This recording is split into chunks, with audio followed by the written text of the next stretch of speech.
pauta, para irmos diretamente ao parecer, né, que hoje é composto de 2 pareceres, né, uma indicação do Dr. Joicemar, né, o parecer na indicação 034/2024, em que a Comissão de Direito Constitucional e a Comissão da Agenda 2030 elaboraram seus pareceres.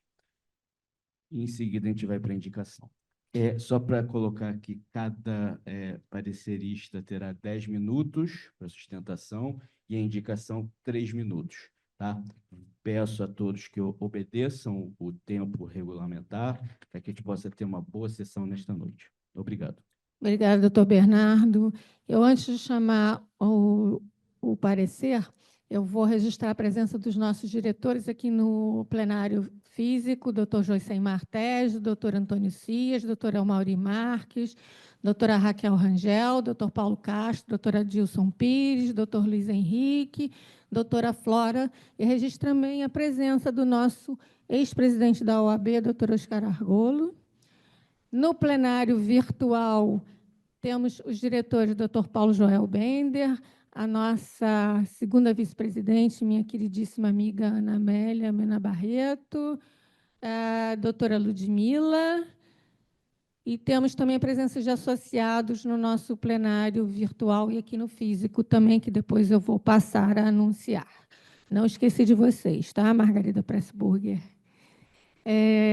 Bom, eu vou chamar, então, o parecer na indicação 034 de 2024, o autor da indicação, doutor Joicemar Lima Tejo, matéria proposta de apoio à PEC, de autoria da deputada federal Célia Chacriaba, do PSOL de Minas Gerais, que pretende incluir os direitos da natureza no texto constitucional. Relatores, doutor Fábio Martins de Andrade, da Comissão de Direito Constitucional, e doutora Valéria Tavares de Santana, da Comissão para o Pacto Global e Estudos sobre a Agenda 2030 da ONU.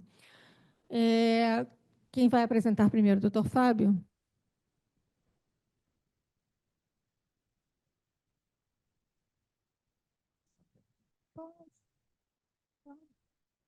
Só gostaria de acrescentar aqui que essa indicação foi para 3 comissões: Constitucional, Agenda 2030 e Ambiental. Apresentaram parecer 2030 e Constitucional. Ambiental não apresentou parecer, entrou em pauta, então segue apenas com esses 2 pareceres, na forma regimental. Obrigada pelo esclarecimento, muito pertinente, doutor Bernardo. Doutora Valéria Santana, boa noite. Boa noite. A senhora com a palavra. Veja só, eu vou procurar ser breve, porque realmente o tema demanda bastante, porque além de ser novo, está dentro desse contexto do antropoceno que a gente tem falado bastante, então a gente vai procurar ser mais breve ainda, e depois de uma outra oportunidade, a gente, de repente, até faz algum programa, algum acontecimento voltado para os debates acerca. Eu vou falar sobre escuta, né?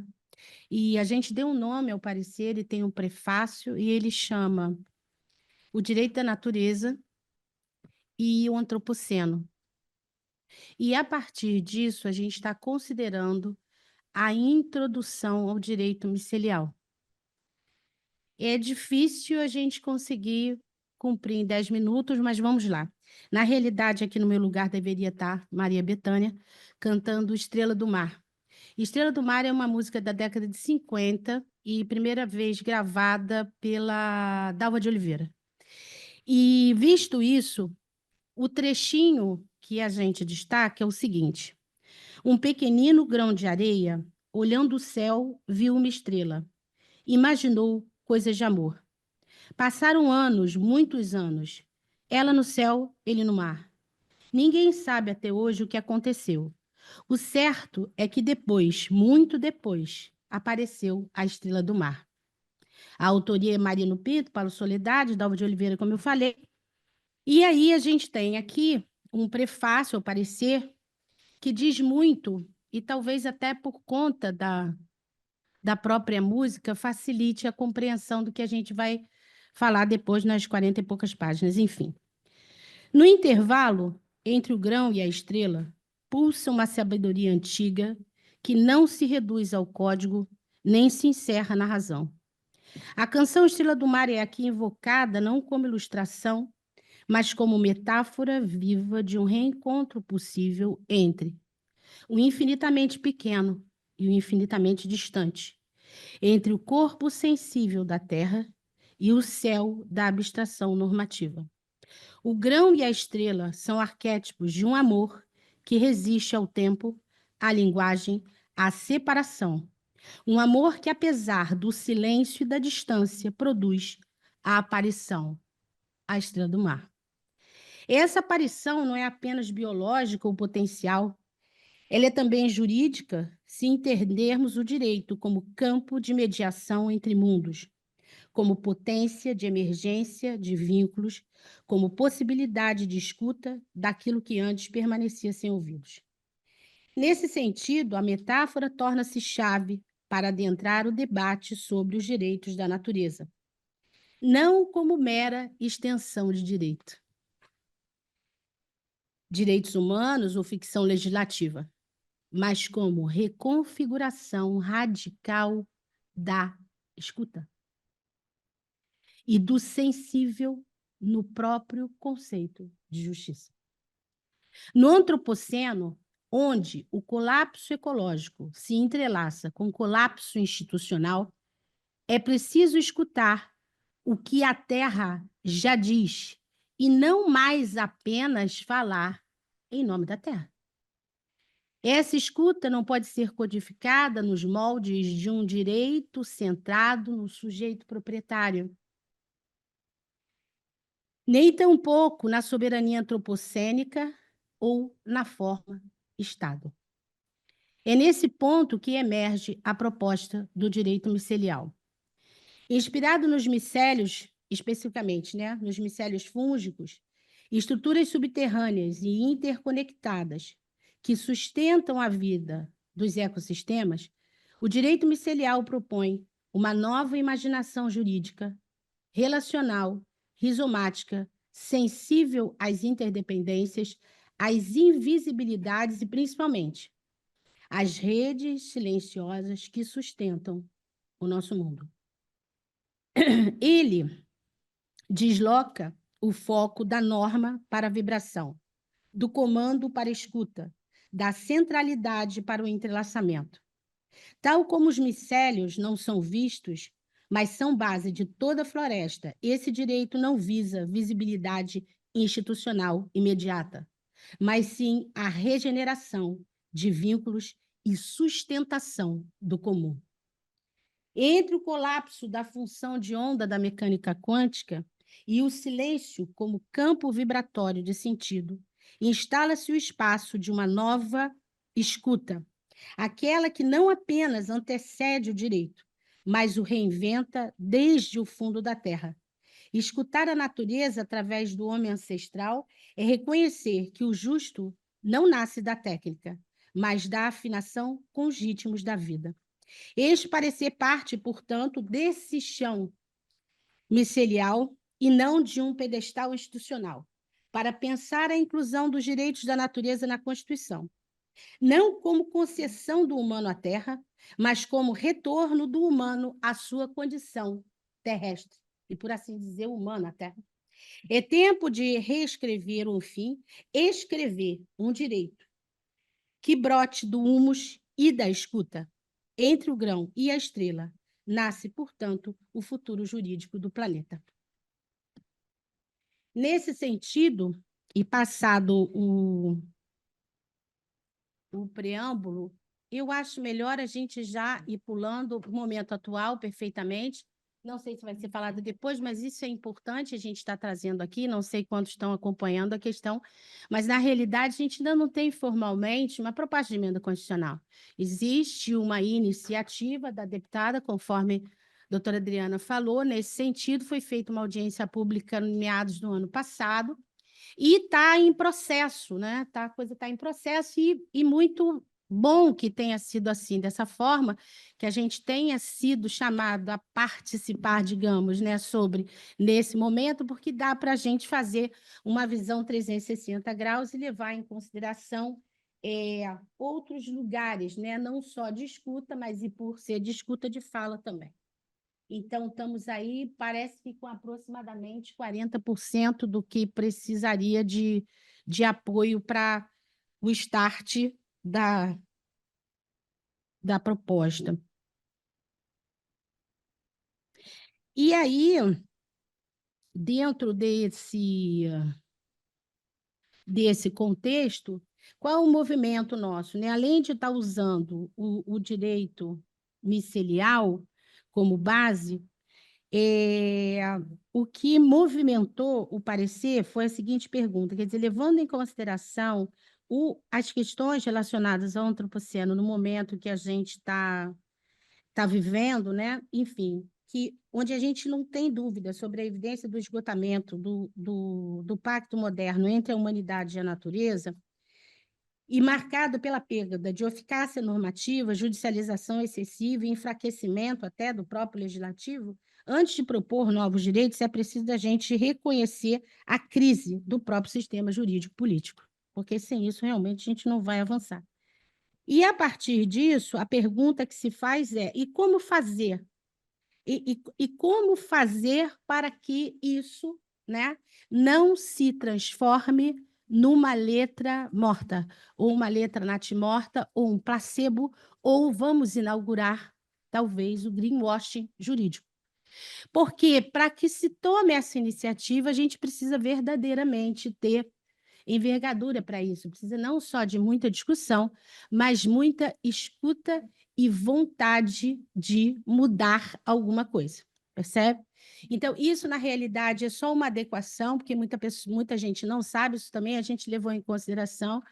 Se fala ainda em Agenda 2030 e há alguns movimentos até para aumentar a quantidade de objetivos de desenvolvimento sustentável, e não é por aí, efetivamente, isso não vai acontecer, até porque a agenda ela já sofreu uma alteração, ela não muda naquilo que já foi proposto, mas como a humanidade está absolutamente distante de qualquer acesso a qualquer um daqueles objetivos, foi feito no ano passado, embora o ano passado tenha sido o ano das conferências flopadas, né, uma série de conferências realmente, enfim, a governança global está desse jeito, então realmente, internamente vai ficar difícil da gente resolver o que do ponto de vista global, a gente não está conseguindo acessar. Enfim, mas houve, né, um pacto chama Pact for the Future, e dentro desse pacto foram assinadas 2 cartas.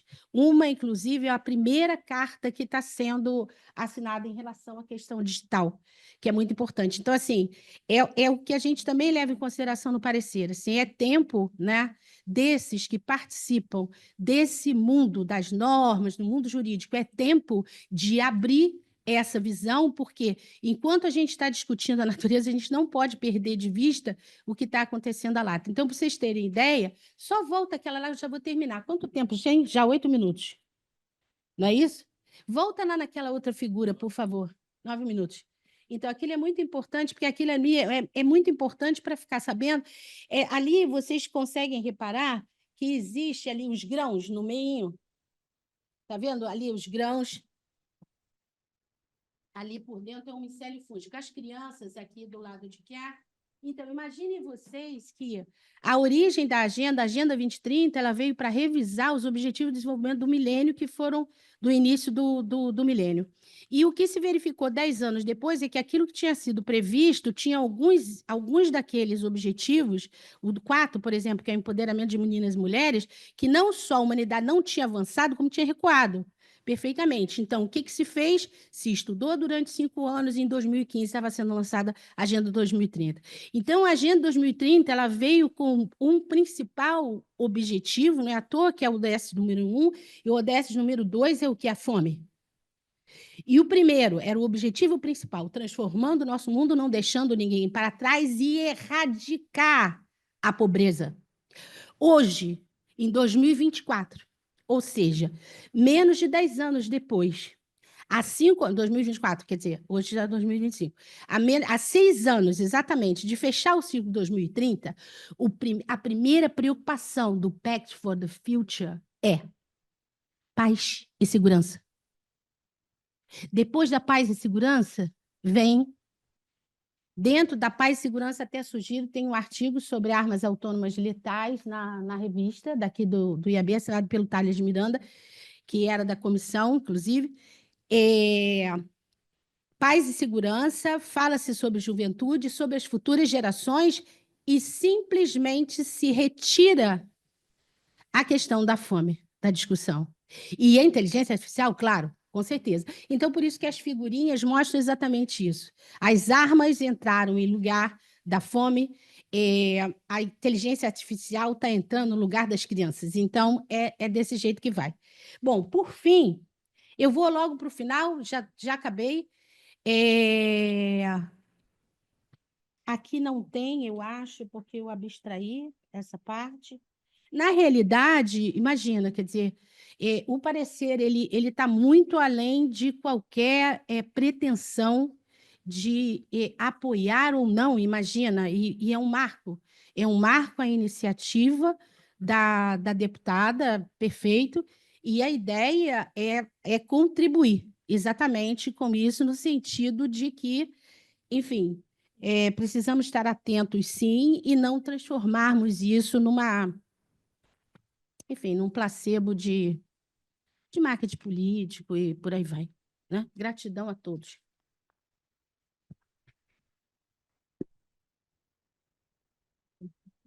Muito obrigada, doutora Valéria. Eu chamo, então, o doutor Fábio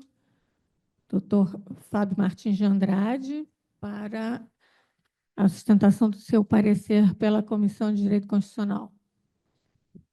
Com a palavra, doutor Fábio.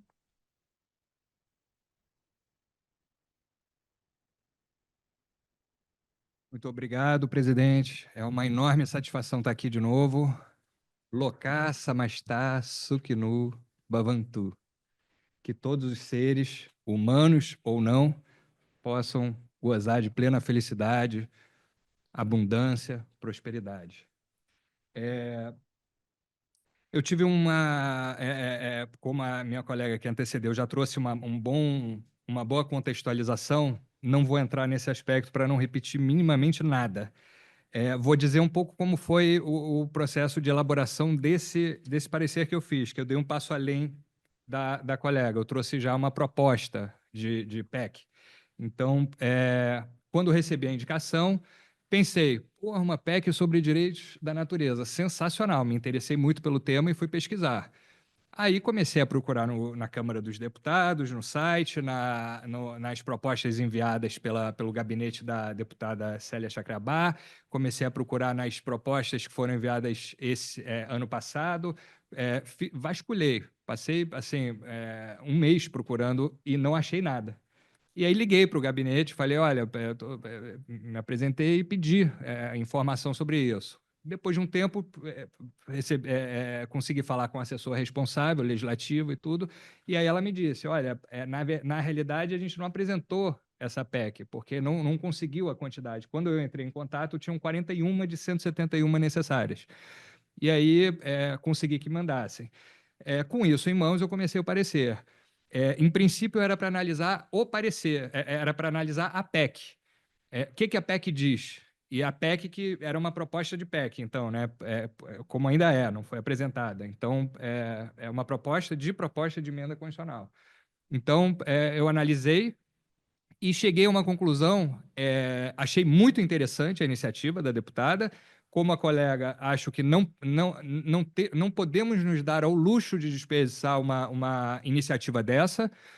Só que, quando eu analisei a proposta de PEC, eu constatei o seguinte: ela é muito agressiva em termos em termos de modificação do texto constitucional. Ela pretende promover, por exemplo, a inclusão de um capítulo no artigo 17, com 10 ou 11 incisos. Ela pretende, assim, ela pretende mudar o artigo 2º ou 3º. Ela é um pouco agressiva em termos de mexer no texto constitucional. E isso me incomodou naquele momento. Eu falei, como é que a gente faz alguma coisa que não seja tão agressivo? E aí eu cheguei a uma alternativa. Eu falei, vou tentar condensar tudo que ela pegou e fazer de um jeito mais palatável. até como uma colaboração, falar no espírito da colega que me antecedeu. Se vai ter uma discussão sobre isso, e é mais do que passado o momento de uma discussão sobre que pactuação a gente quer daqui para frente, se a gente mantém um antropocêntrico, no qual o homem explora e domina como bem quer, ou se a gente muda para... E olha que a nossa Constituição é bem modernosa, apesar de 88, ela traz no 225 dispositivos sensacionais. Eu diria que completos. Se eles fossem aplicados, a gente não estava aqui discutindo. Mas a gente quer manter... A gente teve as queimadas ano passado, no segundo semestre, que foi notícia no mundo inteiro.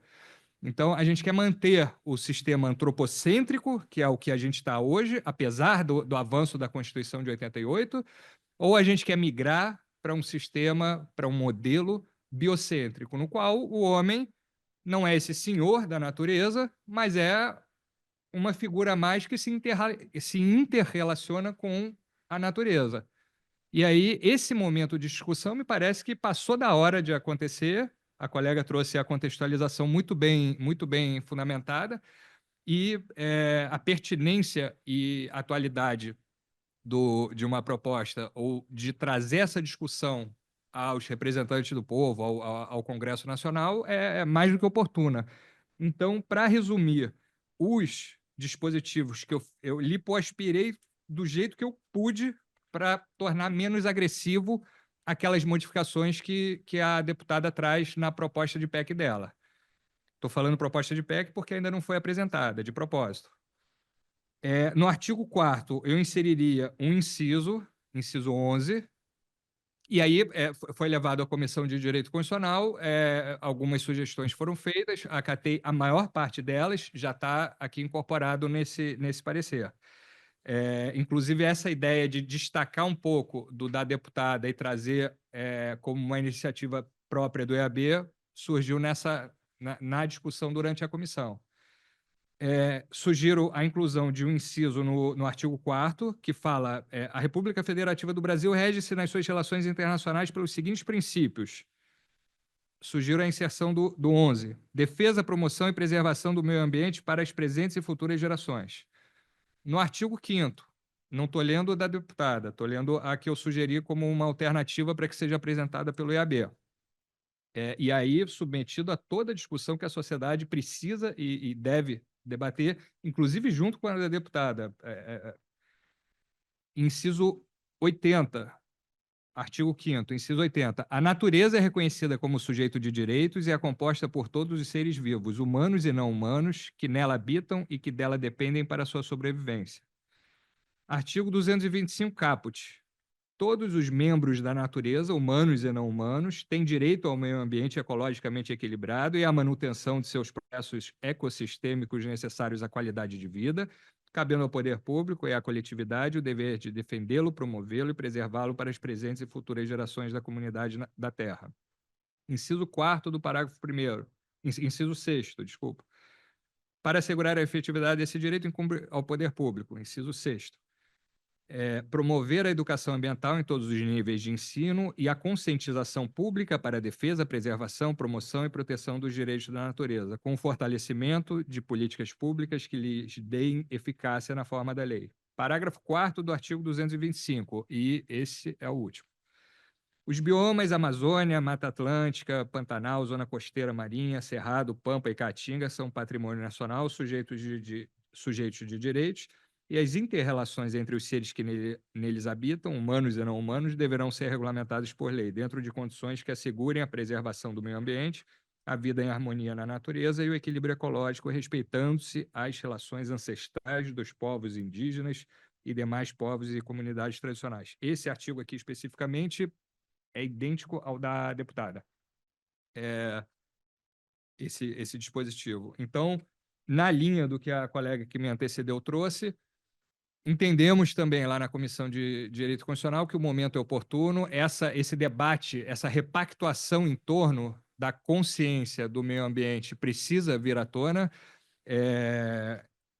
O IAB seria uma instituição privilegiada, eu diria, de fomentar esse debate. vi muita complementariedade entre os nossos, no momento em que você contextualiza, trazendo a importância de se debater profundamente isso, entendo que uma proposta como essa e a da deputada já são um primeiro passo, um rascunho inicial para começar esse debate.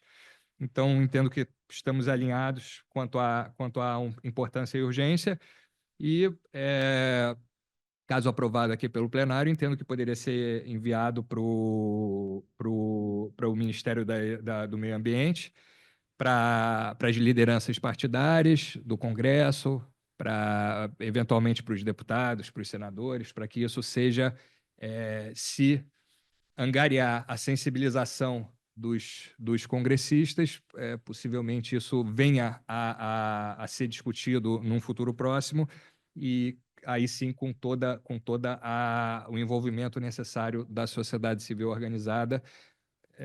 Repito, nós, como comunidade jurídica, podemos dar esse empurrãozinho, digamos, Então, essa foi a intenção do parecer. O parecer ficou grande, tem 48 páginas. A parte da deputada eu coloquei como anexo, e ele está composto aqui de uma indicação, um relatório, esclarecimento inicial, a proteção ambiental na Constituição. Eu trago cada dispositivo da Constituição hoje já existente, panorama doutrinário sobre a atual proteção constitucional do meio ambiente. Aqui chega-se à conclusão de que a nossa Constituição é antropocêntrica, apesar de todo o avanço lá em 88, ela hoje é tida como antropocêntrica, ela não é biocêntrica.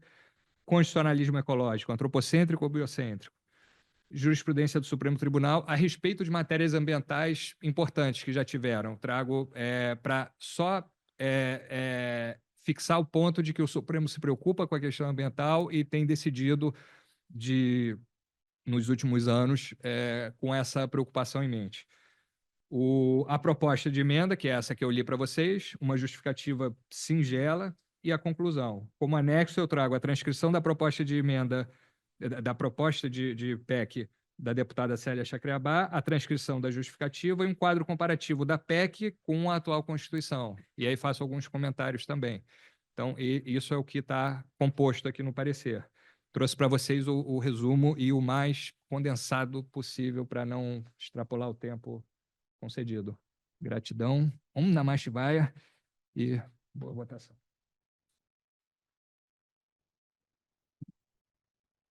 Obrigado pelo seu belíssimo parecer e pela belíssima explanação do parecer. Doutora Valéria, meus parabéns também pelo seu parecer e o lindo PowerPoint que retrata o que consta no parecer.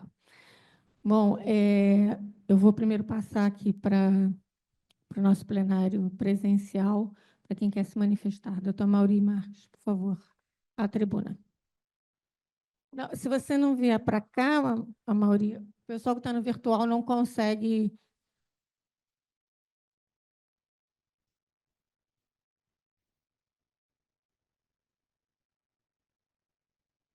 Boa noite a todos. Na verdade, é só um esclarecimento.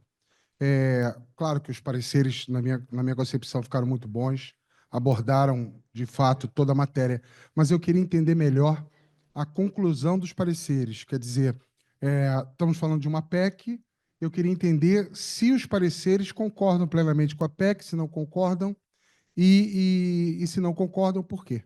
Só isso. Obrigado. Vamos lá. Antes da gente responder a doutora Mauri, eu vou passar para os outros e depois passamos.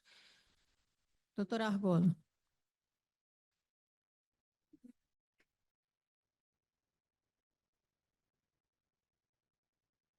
Senhora presidente, os confrades, vou ser muito rápido. Se bem entendi, nós estamos tratando de uma proposta de uma PEC. Portanto, a PEC nem existe. Então, a minha observação e sugestão, eu vou ousar divergir de Vossa Excelência, de não encaminhar este parecer para tanta gente quanto a sua colocação.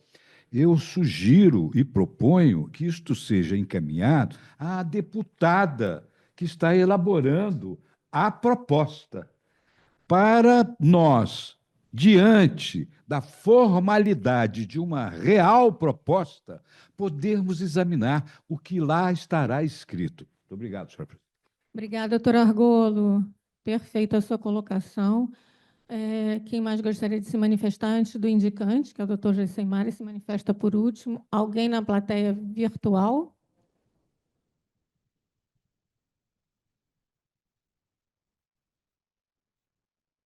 Ninguém no virtual. Doutor Joicemar, o senhor como indicante, por favor.